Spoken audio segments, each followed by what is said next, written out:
Hey guys, Rob Hogue here, Bass Stalker Fishing. Today I want to go over top 5 fall transition baits. We're going, the air is getting cooler up here in the north.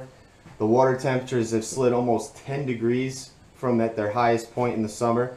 So I've already noticed that the fish are scattered out. They're not all doing the same thing. They're kind of just roaming around looking for food. And in a couple more weeks, as the water temperature gets to the low 70s and the high 60s, your fall feed is going to be pretty heavy. But I want to give you 5 baits. They're my top 5 for this time of year. A lot of it has to do with covering water. The biggest thing I can tell you about when you're fishing this time between the summer transition and the fall and the summer and the fall is you got to cover a lot of water. Fish are scattered out around the lake, doing slightly different things. They're not really relating to the stuff they were relating to in the summertime. So you really just got to cover water and pick them off. You might catch 1 or 2 on this point, and then you'll go to a couple laydowns in front of a inflow where the creek comes in, a feeder creek. You might have a laydown or something over there, and you catch a couple there or catch 1 there, and then you move to another spot across the flat and you're throwing a spinner bait and you might pick off a couple. That's just kind of how it is. You just got to run a lot of water to try to pick off as many fish as you can. But let's get it started. My number 1, I'm going to start number 1. My number 1 bait for dealing with the summer to fall transition is the KVD 2.5 square bill crankbait. I've caught so many fish on this bait pre-spawn during the summer, and this is honestly one of the best times to throw this bait because it's so good at covering water. You can just fan cast flats and pick fish off. It's about the size of the bait that's in my lakes, so the 2.5 is perfect for me. But it's definitely a great bait. You definitely need to check out a square bill crankbait for this time of year. Probably one of the best baits for this time of year.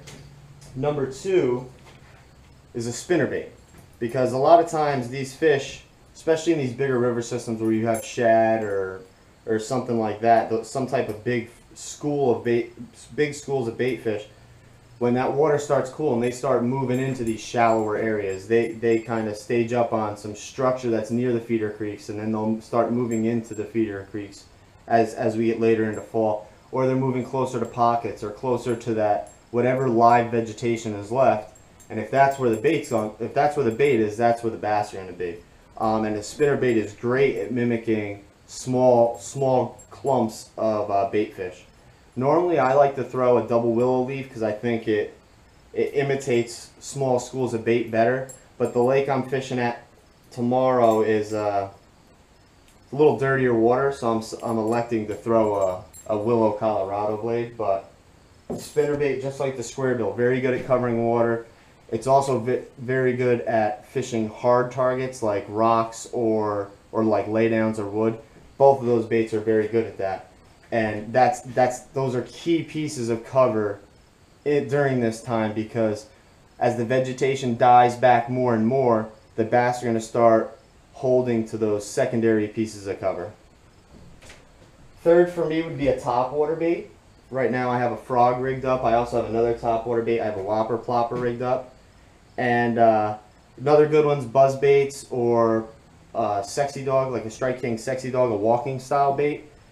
I think the earlier in the transition you are, the faster the topwater bait you're going to want to use. As the water temperatures get closer to the mid-50s, the high 50s, mid-50s, that's when I'm going to elect those slower moving topwater baits like the popper or something like that.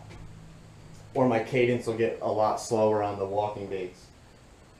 Number 4, I don't have rigged up right now because I'm using it on my the whopper ploppers on that rod, would be a swim jig. Also very good at fishing, at covering water.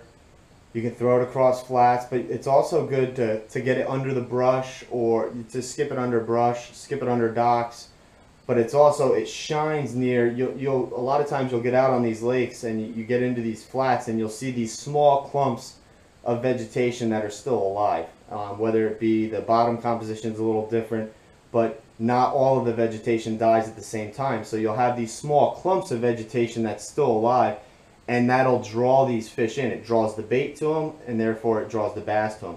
And a swim jig's very good at fishing that style of cover. So I always have one of those tied on. 5 would be some kind of flipping bait.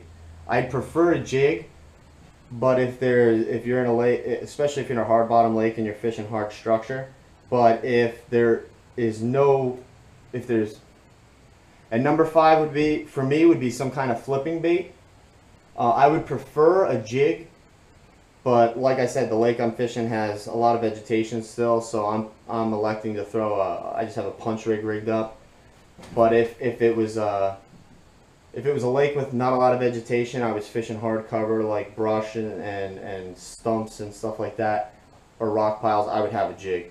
But the fact that I still have quite a bit of vegetation, I'm going to be throwing a weedless bait.